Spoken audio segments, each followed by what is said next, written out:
Baik, shalom. Selamat Natal, selamat tahun baru buat semuanya. Mayoritas gereja Kristen itu merayakan Natal pada 25 Desember. Kita mungkin tahu bahwa Kristen ini hanya ada Katolik dan Protestan. Tapi sebenarnya ada aliran Kristen yang lain, namanya dari aliran Ortodoks, gereja Ortodoks. Dan Katolik dan Protestan menetapkan perayaan Natalnya di 25 Desember. Tapi gereja-gereja Ortodoks itu punya tanggal sendiri. Dan tanggal perayaan Natal gereja Ortodoks adalah hari ini, 7 Januari. Jadi selamat Natal. Ya. Nah, memang seringkali dipersoalkan soal tanggal Tuhan Yesus lahir. Itu menjadi langganan setiap kali kita mau masuk Natal. Selalu saja di medsos ada banyak orang mempersoalkan tanggal Yesus lahir. Ya, belum lagi bulannya, tanggalnya yang disebut kita tetapkan 25 Desember. Belum lagi tahunnya, Yesus lahir tahun berapa. Itu menjadi sesuatu yang cukup pelik. Kalau saudara belajar sejarah, saudara akan belajar tahun-tahun, maka saudara akan menemukan ada tahun-tahun tertentu yang disebut dengan tahun sebelum Masehi. Misalnya tahun 500 sebelum Masehi. Bahasa Inggris BC, before Christ. Jadi sebelum Masehi, Masehi itu Kristus. Bahasa Ibrani. Bahasa Yunaninya Kristus. Makanya bahasa Inggris before Christ. Tahun-tahun sebelum Masehi. Kita juga mengenal ada tahun Masehi. Yang dalam bahasa Latin kalau kita baca tahun 500 AD, Anno Domini, tahun Tuhan kita.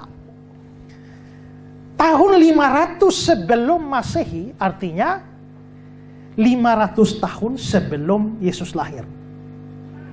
Tapi tahun 500 Masehi artinya 500 tahun setelah Yesus lahir. Kalau begitu tahun 50 Masehi 50 tahun setelah Yesus lahir. 50 sebelum Masehi, 50 tahun sebelum Yesus lahir. Tahun 2 Masehi, 2 tahun setelah Yesus lahir. Tahun 2 sebelum Masehi, 2 tahun sebelum Yesus lahir. Tahun 1 Masehi, tahun 1 setelah Yesus lahir. Tahun 1 sebelum Masehi, 1 tahun setelah Yesus lahir. Sebelum Yesus lahir. Kalau begitu Yesus lahir tahun berapa? Mestinya tahun 0 ya. Hanya saja perhitungannya kita ini tidak ada 0. Jadi 5, 4, 3, 2, 1, 2, 3, 4. Jadi tidak ada 0-nya. Maka pada umumnya diterima Yesus lahir tahun 1.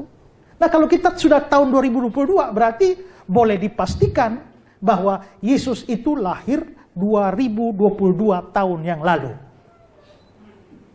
Begitu ya? Tapi ternyata tidak semudah itu. Kenapa? Karena menurut sejarah Roma, Raja Herodes itu mati tahun 4 sebelum Masehi. Berarti Herodes mati 4 tahun sebelum Yesus lahir. Padahal menurut catatan Alkitab, pada waktu Yesus dilahirkan ada Herodes yang mau membunuh Yesus. Lalu bagaimana Herodes sudah mati pada tahun 4 sebelum Masehi? Tapi itu memang benar. Menurut catatan sejarah yang tidak bisa dibantah, memang Herodes mati tahun 4 sebelum Masehi. Tapi mana mungkin Herodes mati 4 tahun sebelum Yesus lahir? Herodes mati itu kira-kira harus diperkirakan. Itu 6 tahun.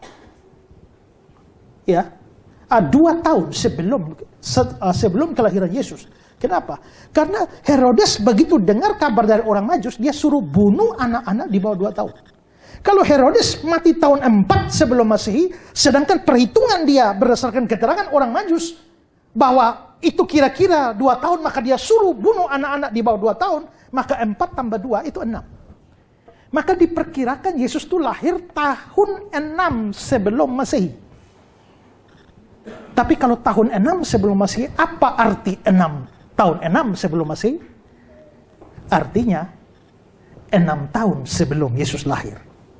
Jadi Yesus lahir tahun 6 sebelum Masehi, artinya Yesus lahir 6 tahun sebelum Yesus lahir. Maka pusinglah kita semua. Bagaimana dia bisa lahir 6 tahun sebelum dia lahir? Nah, ini semua memang kesalahan sejarah. Kalender yang kita pakai semua sekarang sampai hari ini, itu dibuat oleh seorang yang namanya Dionysius Exiguus. Dia mendapatkan perintah dari Kaisar Roma untuk membuat kalender di mana kelahiran Yesus ditempatkan pada pusat sejarah. Semua tahun sebelum Yesus lahir itu disebut sebelum Masehi. Sebelum itu kalendernya bukan kalender seperti sekarang. Dulu namanya kalendernya penetapan pusatnya pada tahun pendirian kota Roma. Ab urbe condita. Tahun 15 AUC. Tahun 15 AUC. Ab urbe condita. Tapi setelah Kristen menjadi agama resmi di Roma, kalendernya diubah, dijadikan Yesus menjadi pusat sejarah, tempatkan dia pada titik sejarah, semua disebut sebelum Masehi, semua sebelah sini disebut tahun Masehi. Maka kalender pun dibuat oleh Dionysius Exiguus, disebarkan ke seluruh dunia dan dipakai di seluruh dunia Romawi pada waktu itu. Dan setelah kalendernya menyebar, Dionysius Exiguus bikin pengakuan bahwa dia telah salah menghitung. Dan dia telah menghitung kelebihan 6 tahun. Maka kalender yang dipakai hari ini itu adalah kalender yang telah kelebihan 6 tahun. Maka sekarang kita di tahun 2022. Aslinya bukan 2022. Harus min 6. Jadi? Ya? 2018. Mestinya begitu. 2016. Mestinya. Jadi selamat tahun baru 2016. Mestinya begitu. Tapi karena kesalahan itulah makanya sekarang kita jadi 2022. Maka Yesus itu sebenarnya dia tempatkan pada tahun 1. Tapi karena ada min 6 harus geser 6 tahun ke belakang. Makanya akhirnya geser menjadi tahun min 6. Tahun 6 tahun sebelum Masehi. Nah jadi memang rumit untuk memperhitungkan. Itu soal tahun loh. Apalagi soal tanggal. Tapi sebenarnya yang paling penting bagi kita itu bukan tanggal berapa Yesus lahir, tahun berapa Yesus lahir. Ya, yang paling penting adalah dia sudah lahir. Itu paling penting. Dan bukan hanya dia sudah lahir, tapi apa yang dia buat setelah dia lahir. Itu penting. Saya tanya, siapa yang hafal hari ulang tahunnya Jokowi? Banyak nggak tahu kan? Karena apa? Karena bagi kita Jokowi lahir tahun berapa itu tidak penting. Yang paling penting adalah apa yang dia buat bagi bangsa ini. Itu yang paling penting. Maka yang paling penting bagi kita bukan Yesus lahir tanggal berapa, tahun berapa. Yang paling penting adalah dia sudah lahir. Bahwa dia sudah lahir itu tidak bisa dibantah oleh sejarah manapun, termasuk sejarah sekuler.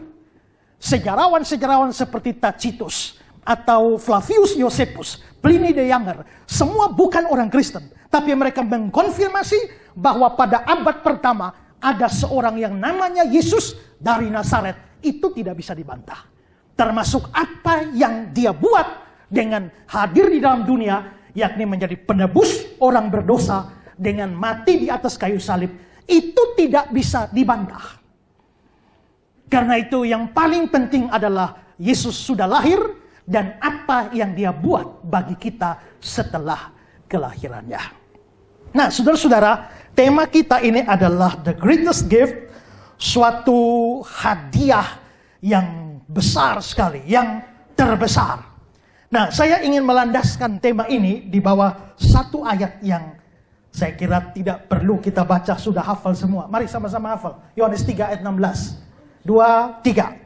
Karena begitu besar kasih Allah akan dunia ini, sehingga ia telah mengaruniakan anaknya yang tunggal, supaya setiap orang yang percaya kepadanya tidak binasa, melainkan beroleh hidup yang kekal. Natal itu adalah sebuah hadiah terbesar. Nah, mengapa Natal kita sebut sebagai hadiah terbesar? Saya mencatat dari ayat ini beberapa hal penting. Pertama adalah karena pemberi hadiah itu adalah pribadi terbesar. Nah, kalau ayat ini dikatakan karena begitu besar kasih Allah, berarti pribadi yang memberikan hadiah ini itu adalah Allah. Natal itu adalah Allah memberikan hadiah. Dan pemberi hadiah itu adalah orang atau pribadi terbesar. Kita semua senang kalau dapat hadiah. Gak ada orang yang tidak senang dapat hadiah. Kecuali ada error, dia tidak senang dapat hadiah. Tapi semua orang senang dapat hadiah. Tapi kesenangan ketika mendapat hadiah, sebenarnya ada satu kesenangan lagi yang lebih besar dari sekedar dapat hadiah, yaitu siapa yang memberi hadiah. Saya dulu pernah punya sebuah cincin yang saya sukai, sayangnya hilang. Tapi cincin itu saya senang memakainya, saya bangga memakainya, karena cincin itu adalah cincin pemberian mantan wali kota Kupang SK Lirik. Bukan cincin itu yang berharga, tapi siapa yang memberi cincin itu yang berharga. Berarti besarnya hadiah di dalam Natal tergantung siapa yang memberi. Dan pemberi hadiah Natal itu adalah Allah, pribadi terbesar, Raja segala raja, Tuhan segala Tuhan, atau seperti yang tadi dinyanyikan, namanya disebutkan orang, penasihat ajaib, Allah yang perkasa, Bapa kekal, Raja damai. Tidak ada orang yang punya kebesaran seperti itu. Kalau begitu Allah itu adalah pribadi terbesar di dalam sejarah. Dan pribadi terbesar itu memberikan hadiah kepada dunia ini. Tergantung siapa memberi. Saya ini pusing karena ada banyak orang yang kalau anaknya mau lahir, selalu minta saya kasih nama. Jadi saya selalu cari nama sampai kadang-kadang saya lupa. Ya, tapi karena terlalu banyak minta nama, maka saya kadang-kadang change. Ini nama pertama di sini, nama kedua di sini, lalu orang pertama, nama kedua di sini, taruh nama satu di sini. Jadi pokoknya kalau mereka kumpul sebenarnya katanya hanya 2-3 saja nama. Ya, tapi di change. Karena bagi mereka senang kalau Pak Esra beri nama. Ada satu orang marganya sama seperti saya. Dari Rote sana, marganya Soru. Lalu dia bilang, Pak, bisa kasih nama? Ya, saya kasih nama Esra. Jadi akhirnya anak itu namanya Esra Soru. Ada 2 persis. Tapi ada orang yang pernah WA lagi, dia bilang, Pak, saya sangat ngefans sama Bapak, jadi tidak peduli Bapak setuju atau tidak setuju, nama anak saya diberikan sesuai nama Bapak, Esra Alfred Kasemetan. Famnya saja yang berbeda. Tapi bagi dia, tergantung siapa, nama siapa. Dan hadiah Natal itu, dari sini kita tahu bahwa sebenarnya hadiah itu menyenangkan, tapi yang lebih menyenangkan itu adalah siapa pemberi hadiahnya. Dan Natal memberitahu kita bahwa hadiah itu hadiah terbesar. Hadiah itu terbesar. Karena yang memberikan itu adalah pribadi terbesar. Ini bukan gubernur yang beri, bukan wali kota beri, bukan presiden beri, bukan ketua PBB yang beri. Tapi Allah serwa sekalian alam dia beri. Maka hadiah Natal itu menjadi hadiah yang besar sekali. Karena pemberinya. Itu pertama. Kedua, hadiah ini besar sekali. Kenapa? Karena motivasi pemberiannya itu besar. Ingat bahwa yang penting bukan hanya memberi, tapi motivasi. Bukan hanya actionnya, tapi motivasi dari action itu apa? Karena satu kegiatan bisa sama, actionnya bisa sama, motivasinya berbeda. Pernah lihat kucing kejar tikus? Apa yang sama? Sama-sama lari kan? Tapi coba bertanyalah kita, mengapa kucing lari dan mengapa tikus lari? Maka kita menemukan jawaban berbeda. Ya, kucing lari karena lapar dan ingin makan. Tikus lari karena takut dan ingin selamat. Berarti yang satu lari urusan perut, yang satu lari urusan nyawa. Maka action bisa sama, tapi motivasi beda. Ada beberapa orang bikin lomba lari. Ayo lomba lari. Juara 1 juta sama piala. Maka mereka siap-siap lari. Seorang bapak tua juga siap ikut lari. Begitu lari pertama kali dia lari sekencang-kencangnya. Dia juara 1, langsung dapat piala, dapat duit, dia loncat-loncat ke girang. Wah. Yang lain bilang, ulang. Babak kedua, lari lagi, semua lari, si bapak juga lari. Tapi dia urutan kedua. Begitu dia dapat urutan kedua, dia loncat-loncat, wah semangat. Tidak kalah semangat dari pertama. Mereka bilang babak ketiga. Begitu babak ketiga, mereka lari. Si bapak lari tapi napas terengah-engah. Semua sudah masuk, dia paling belakang masuknya. Begitu dia paling belakang masuknya, lalu dia loncat-loncat ke girangan. Wah, semua orang heran. Bapak, kalau bapak juara 1 loncat-loncat masuk akal. Tapi kenapa bapak juara paling belakang? Tidak dapat apa-apa, tidak dapat piala, tidak dapat hadiah. Kenapa bapak kok gembira sekali? Dia bilang, karena saya lari bukan untuk cari hadiah, bukan untuk juara. Terus saya lari untuk olahraga. Kalau begitu motivasinya beda. Begitu juga orang kebaktian kan. Orang pergi ke gereja, bisa sama-sama pergi ke gereja, tapi motivasinya berbeda. Ada mic yang lebih baik?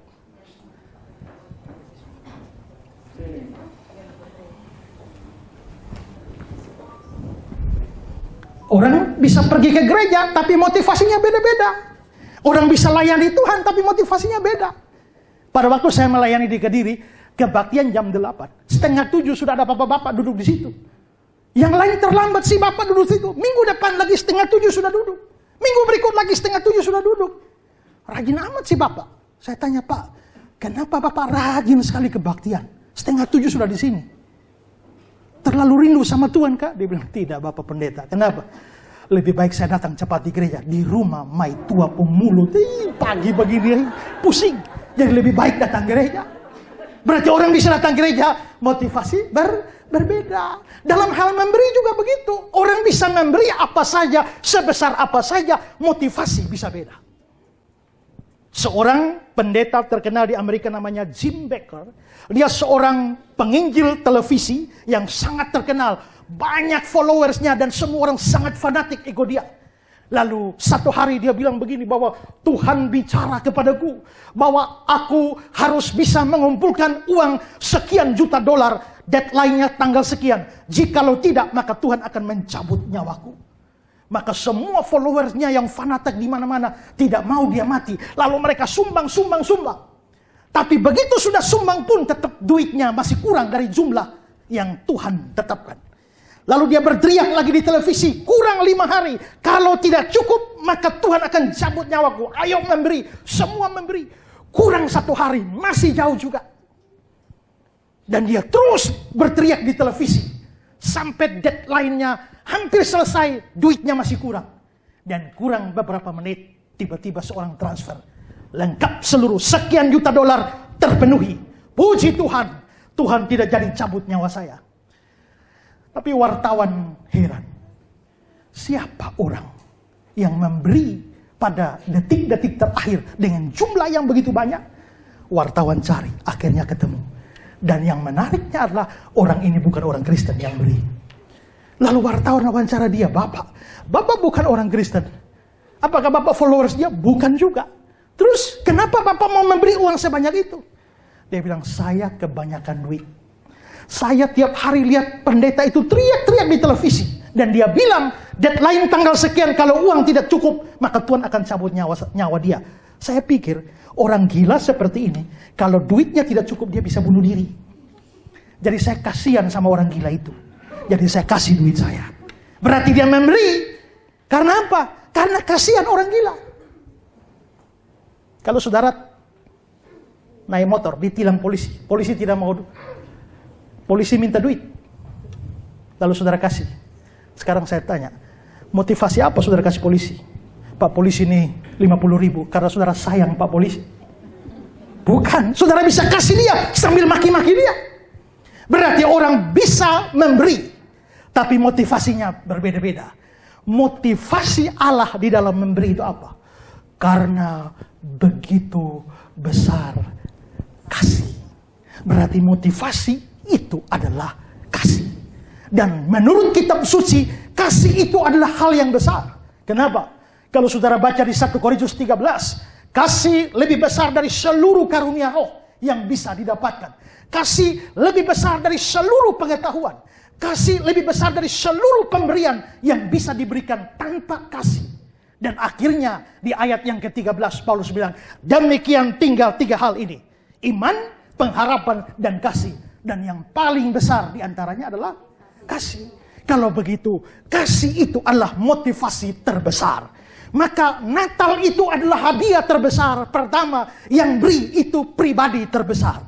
Tapi yang kedua, motivasi memberi itu juga terbesar. Yaitu kasih. Yang ketiga, mengapa sampai ini adalah hadiah terbesar? Karena pemberian atau hadiah ini diberikan untuk jumlah yang terbesar. Karena begitu besar kasih Allah akan dunia. Maka dunia itu adalah jumlah terbesar. Mengapa dunia perlu ditekankan? Karena kalau ada bangsa di dunia paling fanatik, itu adalah orang Yahudi. Karena orang Yahudi menganggap mereka adalah umat pilihan Allah. Dan semua bangsa yang lain. Itu adalah mengapa Allah cipta neraka? Atau Allah menciptakan neraka. Ada api di dalam neraka. Lalu api neraka itu dinyalakan dengan apa? Dengan kayu api. Kayu apinya apa? Orang-orang bukan Yahudi. Maka mengapa Allah cipta orang-orang bukan Yahudi? Supaya jadi kayu api di neraka. Itu menurut orang Yahudi. Kita harus mengasihi sesama. Tapi siapakah sesamaku manusia? Itu bukan orang bangsa lain. Harus bangsa Yahudi. Tidak ada hukum saling tolong-menolong antara orang Yahudi dan orang non-Yahudi. Bahkan di Kisah pasal 10, ketika Petrus berkunjung ke Kornelius, dia berkata, betapa kerasnya larangan bagi orang Yahudi untuk masuk dan makan di rumah orang non-Yahudi. Kalau ada tetangga, ini ada orang Yahudi di sini, ada tetangga non-Yahudi. Dan tetangga non-Yahudi, kalau tetangganya sesama Yahudi, waktu mau melahirkan boleh ditolong. Harus ditolong. Tapi kalau tetangganya non-Yahudi, tidak boleh ditolong. Sangat fanatik. Dan persoalannya adalah janji tentang kedatangan juru selamat Mesias itu diberikan kepada para bapak bangsa Yahudi. Abraham, Ishak, Yakub, Daud, nabi-nabi Yahudi, Yesaya, Yehezkiel, Daniel, Mika, semua adalah nabi-nabi Yahudi. Dan karena itu wajarlah kalau berpikir bahwa Yesus itu memang datang spesial untuk orang Yahudi. Maka Yesus datang bukan untuk bangsa-bangsa yang lain. Mesias itu datang bukan untuk bangsa lain. Hanya untuk kami bangsa Yahudi. Tapi menariknya, Allah mengaruniakan anak. Karena Allah mengasihi dunia ini. Dan berita Natal ini, hari ini telah lahir Kristus Tuhan di kota Daud. Hari ini telah terjadi suatu berita baik, kabar baik bagi seluruh bangsa. Dan nanti kita lihat di dalam ayat-ayat yang lain, Yesus Kristus disebut sebagai juru selamat dunia. Jadi bukan hanya juru selamat Israel, bukan hanya juru selamat Yahudi, tapi juru selamat dunia. Hari ini ada kesukaan besar untuk seluruh bangsa. Lukas 2 ayat 11, 1 Yohanes 4 ayat 14, Allah telah mengutus anaknya menjadi juru selamat dunia. Dia datang untuk pendamaian segala dosa kita, bukan dosa kita saja, tapi dosa seluruh dunia. Berarti memang hadiah Natal hadiah terbesar karena diberikan untuk satu jumlah terbesar, seluruh dunia. Tapi saudara, kalau dunia mendapatkan hadiah terbesar, memang seperti apa dunia itu? Apakah orang-orang di dunia begitu baik, begitu saleh, begitu menyenangkan Tuhan, begitu memperkenankan hati Tuhan, sehingga layak terima hadiah terbesar? Ternyata kitab suci berkata tidak. Manusia dosa. Tidak ada yang baik, tidak ada yang berakal budi, tidak ada yang mencari Allah. Menurut Roma pasal 3 ayat 10, 11 dan seterusnya. Manusia berdosa menjadi musuh Allah. Tapi untuk musuh Allah, untuk manusia yang buruk begitu, Allah memberikan hadiah terbaik. Saudara, biasanya hadiah terbaik diberikan kepada orang terbaik. Pernahkah saudara dapat ikut lomba? Juara 1, 10 juta. Juara 2, 20 juta. Juara 3, 30 juta. Pernah begitu? Gak ada. Yang terbaik diberikan kepada orang terbaik. Tapi ternyata di dalam Natal, Allah memberikan yang terbaik, tapi untuk manusia yang paling buruk. Maka disinilah kita melihat bahwa hadiah di dalam Natal itu terbesar. Karena diberikan untuk jumlah terbesar. Tapi yang terbesar itu buruk semua. Orang berdosa seperti saya dan saudara. Tapi Allah berikan. Pemberinya terbesar. Motivasinya terbesar. Jumlahnya terbesar. Yang keempat. Pemberian itu sendiri terbesar. Apa itu pemberian? Karena begitu besar kasih Allah akan dunia ini sehingga dia mengaruniakan anaknya yang tunggal. Anaknya yang tunggal itu adalah pemberian terbesar. Yesus itu anak Allah. Tapi kalau Yesus disebut anak Allah, tidak seperti pikiran banyak orang yang menganggap bahwa Allah itu seperti kambing beranak lalu punya anak. Kambing kawin lalu punya anak, sapi kawin lalu punya anak. Makanya beberapa tahun yang lalu, Rizik Syihab berkata, kalau Yesus anak Allah, siapa jadi bidannya? Itu karena tidak mengerti. Seringkali kalau kita mendengar ada kata-kata Yesus itu anak Allah, lalu diprotes oleh banyak orang, Allah tidak beranak dan tidak memperanakan. Satu kali dalam sebuah pertemuan, lalu mereka bilang, Allah tidak beranak dan tidak memperanakan. Saya bilang, amin ya Rabbil Alamin. Kenapa? Karena Kristen juga tidak mengakui Allah bisa kawin dan beranak. Tidak. Terus apa artinya Yesus anak Allah?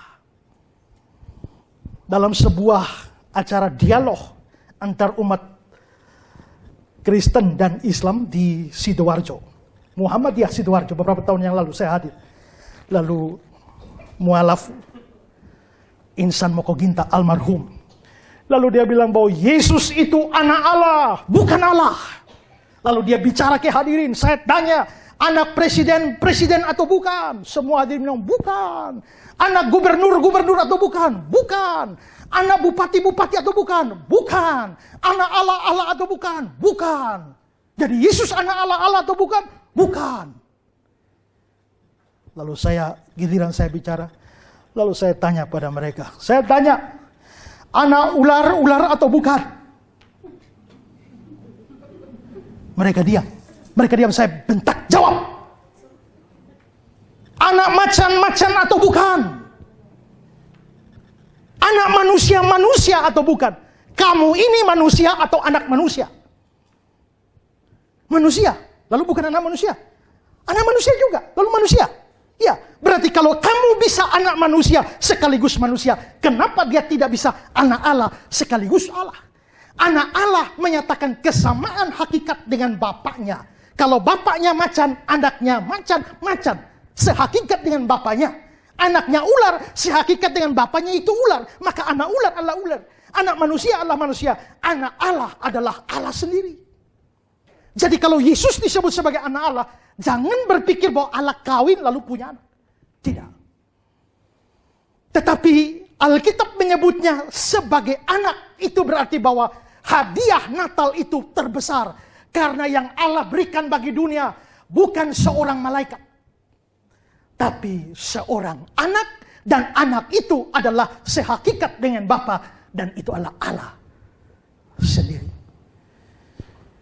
Mengorbankan anak, memberikan anak tidak mudah. Saya dulu pergi ke Tablolong, lalu ketemu seekor anjing. Lalu saya bawa anjingnya pelihara di rumah. Saya sangat sayang anjing itu. Lalu papa saya marah, kamu ini keliling-keliling pelayanan bawa anjing ke sini. Nanti bapak yang repot kerja, jaga ini anjing, kasih makan ini anjing. Kamu cari kerja buat bapak. Begitu bapak ngomel-ngomel, kamu cari kerja buat bapak. Lalu bapak bilang, ini anjing nama apa? Bapak tadi bilang apa?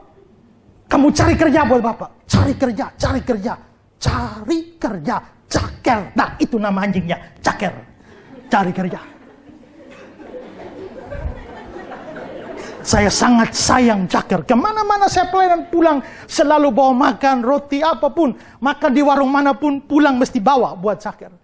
Satu hari saya pelayanan di Surabaya, mama saya WA, saya dipanggil kakak, ini musim RW, jadi orang sudah tawar Caker 300.000. Bagaimana, mama lepas sudah kok? Saya bilang, mama, Tidak usah lepas, nanti saya pulang, saya bayar mama 500.000. Tapi jangan apa-apakan dia, sehelai rambut pun tidak boleh lepas. Bayangkan, seekor anjing saja saya tidak rela kasih. Apalagi seorang anak. Tapi Allah berikan anaknya. Lalu saudara, anaknya itu diberikan untuk mati. Beda dengan kita. Semua kita lahir untuk hidup. Tapi Yesus lahir untuk mati. Anak manusia datang untuk memberikan nyawanya menjadi tebusan bagi banyak orang. Makanya ada banyak orang di Facebook bilang, bagaimana Yesus jadi juru selamat? Menyelamatkan diri sendiri dari salib. Tidak bisa. Bagaimana menyelamatkan? Saya jawab gampang saja. Kalau Yesus mau selamat, tidak usah datang. Karena dia memang datang untuk mati. Lalu kenapa harus mati? Ya karena upah dosa ialah maut. Manusia berdosa harus mati. Kalau dia mau ganti manusia berdosa, harus ganti hukumannya, yaitu mati. Nah kalau dia mau mati terus tinggal di surga, bagaimana bisa mati? Makanya Yesus perlu jadi manusia. Allah perlu jadi manusia supaya bisa mati. Tujuan dia datang di sini supaya mati. Kalau seandainya dia tidak mau mati, terlalu mudah. Pada waktu Petrus angkat pedang, potong telinga hamba imam besar. Yesus bilang, sarungkan pedangmu. Sangkamu aku tidak minta lebih dari 12 pasukan malaikat menyelamatkan aku? Kata pasukan di situ, itu bahasa aslinya adalah legion. Dan legion itu istilah militer Romawi. 1 legion 6.000 tentara. Kalau 12 legion itu 72.000 malaikat. Dan Yesus bilang lebih dari 12 legion malaikat. Berarti kalau Yesus mau selamat, dia bisa minta lebih dari 72.000 malaikat. Selesaikan musuh-musuhnya. Jangankan 72.000. 1 malaikat saja bisa bunuh ratusan ribu orang. Kalau malaikat, setiap kali saudara baca di Alkitab, begitu malaikat muncul, orang-orang jatuh ketakutan. Daniel pun seperti orang mati. Yohanes pun seperti orang mati. Ketemu malaikat. Makanya kadang-kadang saya pikir ada orang menyanyi, kirim aku malaikatmu. Kalau dia betul-betul kirim, lu rusak kawan. Kalau Yesus mau selamat bisa. Waktu di Getsemani, dia sementara berdoa orang mau tangkap dia. Dia tanya, siapa yang kamu cari? Mereka bilang, Yesus orang Nazaret. Lalu dia ucapkan 2 kata, akulah dia, akulah dia. Tumbang mereka semua di tanah. Lalu Charles Haddon Spurgeon berkata, bayangkan, Tuhan Yesus kasih 2 kata, akulah dia. Semua terlempar ke tanah. Seandainya Bapak tua bikin panjang 10 kata, kamu bukan terlempar ke tanah, tapi terlempar ke neraka. Jadi kalau dia mau selamat bisa. Tapi memang tujuannya datang untuk mati. Nah, berarti Allah memberikan anaknya untuk dibunuh mati secara tragis di atas kayu salib. Bukankah itu hadiah terbesar? Kalau saudara punya 10 anak, saya minta 1. Untuk apa? Saya kasih sekolah, kasih pendidikan, kasih makan, kasih pokoknya ini. Saudara mau? Wah mau. Tapi kalau saya minta, Bapak, Ibu punya anak 10, minta 1 bisa. Untuk apa? Ini ada acara ulang tahun mau bikin jadi RW. Hanya orang gila yang mau kasih. Tapi Allah tahu anaknya diberikan untuk mati dibunuh di atas kayu salib. Tapi dia masih mau memberikan. Bukan hanya itu, tapi anak itu adalah anak yang dikasihi. Pada waktu dia keluar dari sungai ketika dibaptis, suara Bapa, inilah anakku yang ku kasihi. Seandainya saudara punya anak yang nakal, bejat, kurang ajar, lalu kita minta untuk dipotong, saudara kasih? Tidak juga. Apalagi anak yang dikasihi. Dan yang berikut adalah Yesus itu anak tunggal Allah. Karena begitu besar kasih Allah sehingga yang mengaruniakan anaknya yang tunggal. Saudara anak Allah? Amin. Saya anak Allah. Yang lain di sana juga anak Allah. Berarti Allah punya anak berapa banyak? Banyak ya. Terus kenapa Yesus bilang anaknya yang tunggal? Itu berarti bahwa anak yang sungguh-sungguh cuma 1, yaitu Yesus. Lalu kita semua ini bukan anak Allah. Iblislah yang menjadi bapakmu, menurut Yohanes 8 ayat 4. Tapi Yohanes 1 ayat 12, ketika kamu percaya Yesus, kamu diberi kuasa menjadi anak Allah. Berarti setelah percaya Yesus, baru jadi anak.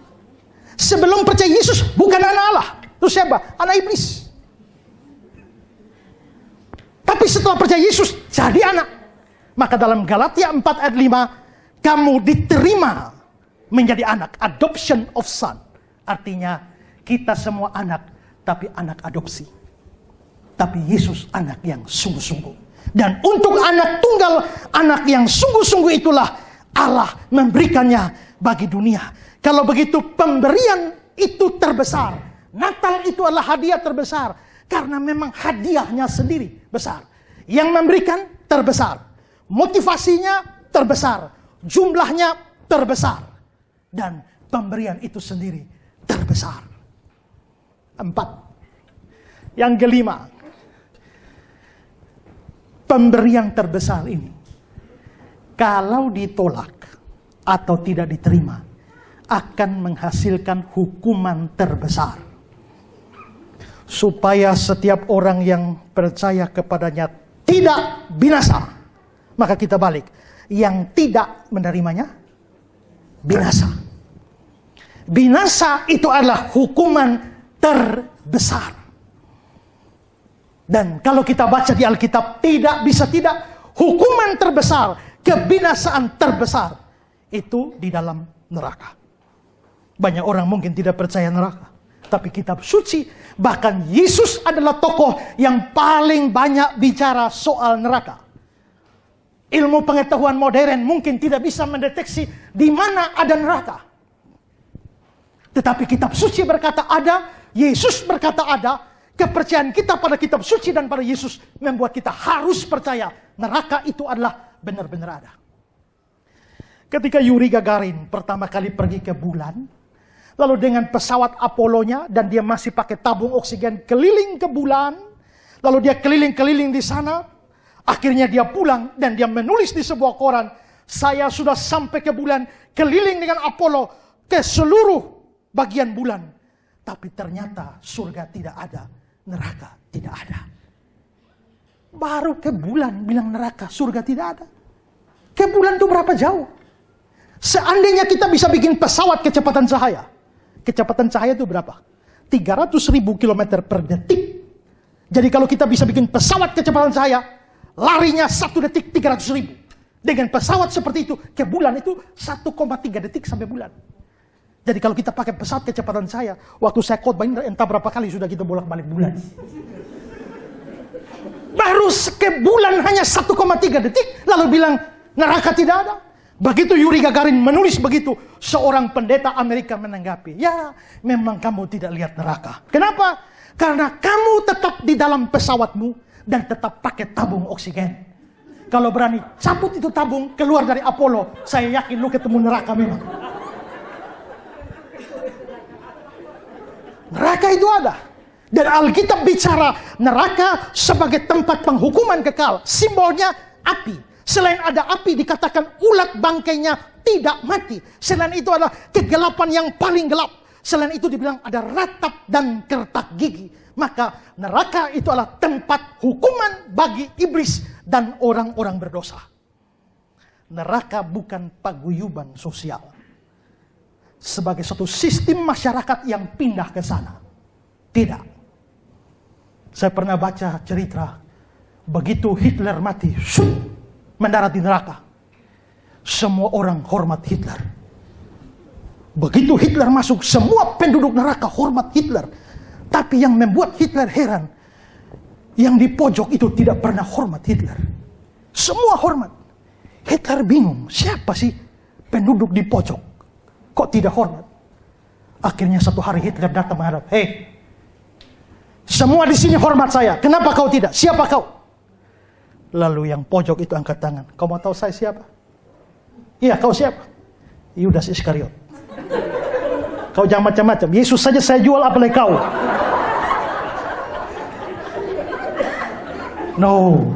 Neraka adalah tempat penghukuman dan penghukuman selama-lamanya. Kalau ada orang mati, kita biasa tulis, rest in peace.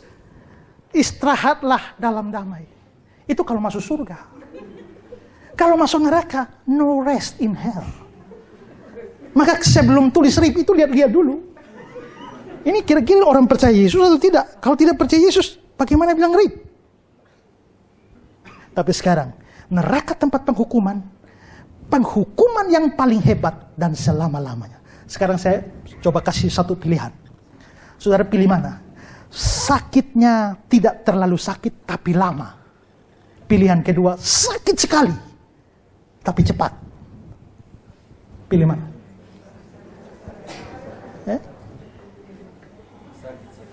Sakit sekali tapi cepat, tidak terlalu sakit tapi lama. Banyak orang mungkin pikir sakit cepat, sakit sekali tapi cepat. Tapi ingat, di neraka sakit sekali, bukan hanya tidak cepat, bukan hanya cepat, tidak berakhir. No rest. Sakit itu biar hebat, asal ada break-break sedikit. Lumayan. Ibu-ibu yang melahirkan, kalau saya lihat di film, mau melahirkan tuh sakit sekali. Break. Habis itu lanjut lagi. Ada break kan? Sakit itu kalau ada break lumayan. Saya pernah jatuh motor ke Seleo. Lalu saya suruh satu ibu urut. Saya bilang, ibu, kalau saya bilang stop ya. Lalu dia pegang, dia stop, dia tambah terus. Akhirnya saya tendang dia. Saya bilang, hei ibu, kalau saya bilang berhenti. Sambung. Ya. Artinya sakit sekalipun kalau ada break lumayan. Tapi di neraka sakitnya kekal selama-lamanya, maksimal, dan tidak ada break. Itu kebinasaan. Allah bayangkan, yang beri hadiah ini pribadi terbesar. Motivasinya terbesar. Jumlahnya terbesar. Pemberian itu sendiri besar. Kalau sampai ini ditolak, layaklah menerima hukuman terbesar, yaitu kebinasaan. Tapi, kelima, kalau hadiah ini diterima, maka orang akan mendapatkan pembebasan terbesar. Apa itu pembebasan terbesar? Tidak binasa. Kalau binasa adalah hukuman terbesar, tidak binasa adalah pembebasan terbesar. Bebas dari utang, senang. Bebas dari problem, senang. Bebas dari sakit penyakit, senang. Tapi bebas dari hukuman kekal, itu harus merupakan pembebasan terbesar. Apa artinya seorang punya isi dunia ini, tapi kehilangan nyawanya? Dan paling terakhir, penerimaan terhadap hadiah terbesar ini akan membuat kamu memiliki milik yang terbesar. Apa itu milik yang terbesar? Supaya orang yang percaya tidak binasa, melainkan beroleh hidup yang kekal. Hidup yang kekal itu kontras dengan binasa. Manusia berdosa, itu akibatnya adalah mati. Upah dosa ialah maut. Mengapa maut ada? Mengapa kematian ada? Karena dosa. Maka semua kita, orang berdosa, semua harus mati. Tetapi Allah memberikan suatu jaminan, apabila hadiah Natal yang terbesar ini diterima, maka orang yang menerimanya akan memiliki milik terbesar. Dan itu adalah hidup yang kekal. Sekali lagi, apa artinya orang punya isi dunia ini? Apa artinya kekayaan? Apa artinya kemasyhuran? Apa artinya popularitas?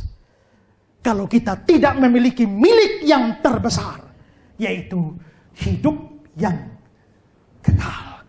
Kita punya obat anti ini, anti itu, anti ini, tapi belum pernah ada orang temukan obat anti mati. Belum ada. Tapi Allah memberikan satu jaminan, ada hidup yang kekal. Orang boleh punya segala macam hal di dunia ini. Kita boleh punya semua yang ada dalam dunia ini. Tapi kita sudah punya hidup yang kekal atau tidak? Yang punya hidup yang kekal hanya yang percaya kepadanya. Hadiah itu terbesar. Kalau hadiah itu diterima, kamu mendapatkan itu yang terbesar. Natal dimulai di hati Allah. Itu baru lengkap dan baru sempurna, karena itu mencapai hati manusia. Makanya tadi ada lagu yang dinyanyikan 2 kali itu ya. Apa tadi? Natal di hatiku. Natal itu dimulai di hati Allah. Kalau tidak mencapai hati manusia, tidak ada manfaatnya. Hadiah yang terbesar ini sudah diberikan. Kalau kamu tidak terima. Dalam surat Yohanes dibilang, Allah mengaruniakan hidup kekal kepada manusia. Hidup itu ada di dalam anaknya. Siapa punya anak, punya hidup. Tidak punya anak, tidak punya hidup. Kalau saya memberikan HP ini kepada saudara, tapi saya isi dalam tas. Lalu saya bilang, siapa terima tas, terima HP. Tolak tas, tolak HP. Saudara bilang, saya hanya mau HP, tidak mau tas. Tidak bisa. Saya menetapkan, berikan HP ini, tapi dalam tas. Allah menetapkan. Hidup kekal di dalam anaknya. Tolak anaknya, tolak hidup kekal.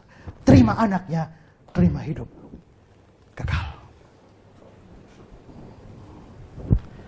Wih, lama Terakhir. Seorang anak kecil datang kepada profesor. Dia bawa kupu-kupu.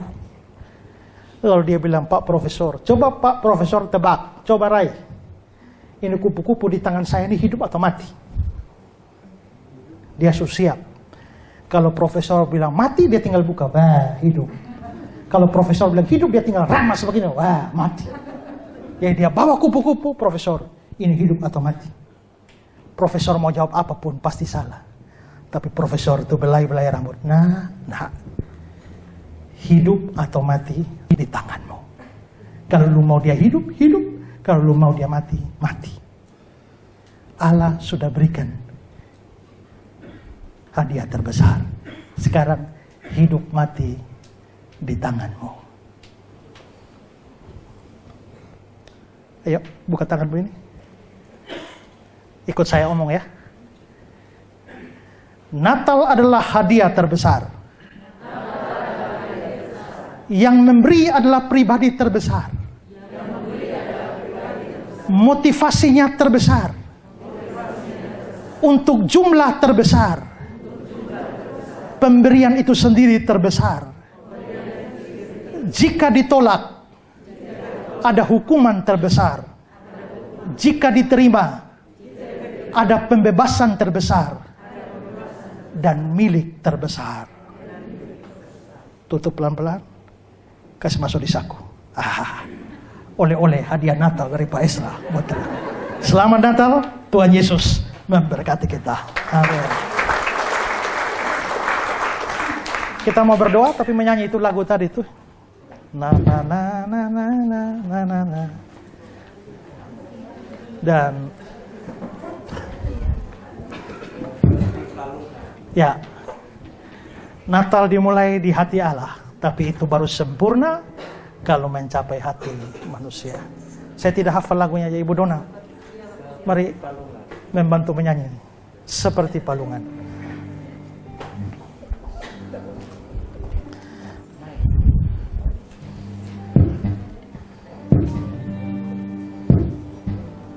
Seperti palungan layaklah hatiku menyambutmu Tuhan.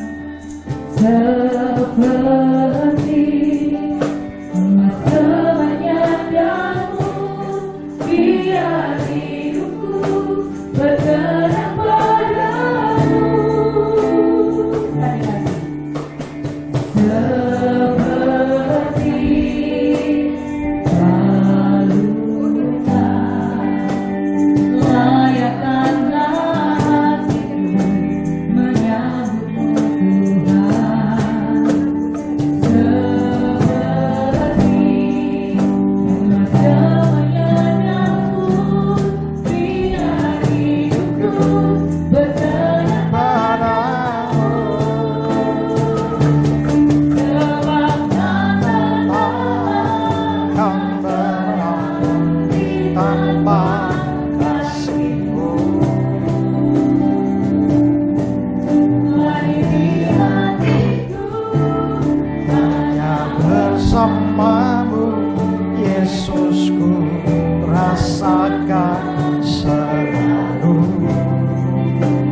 Sebab Natal tak akan berarti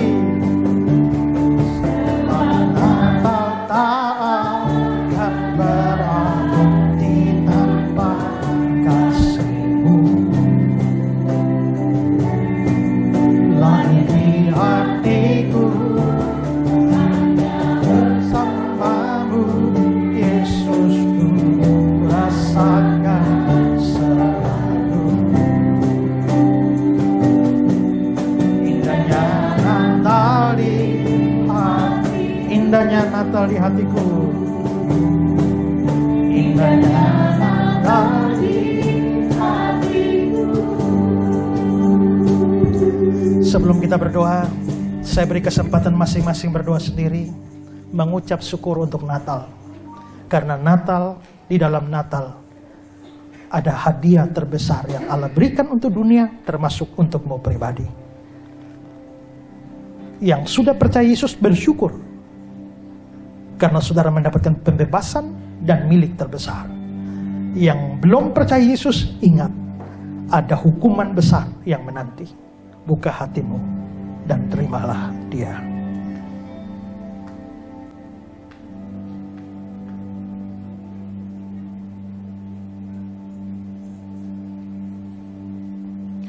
Terima kasih Tuhan untuk firman-Mu. Kami menjadi sadar bahwa Natal adalah hadiah terbesar untuk dunia ini, tapi untuk pribadi kami.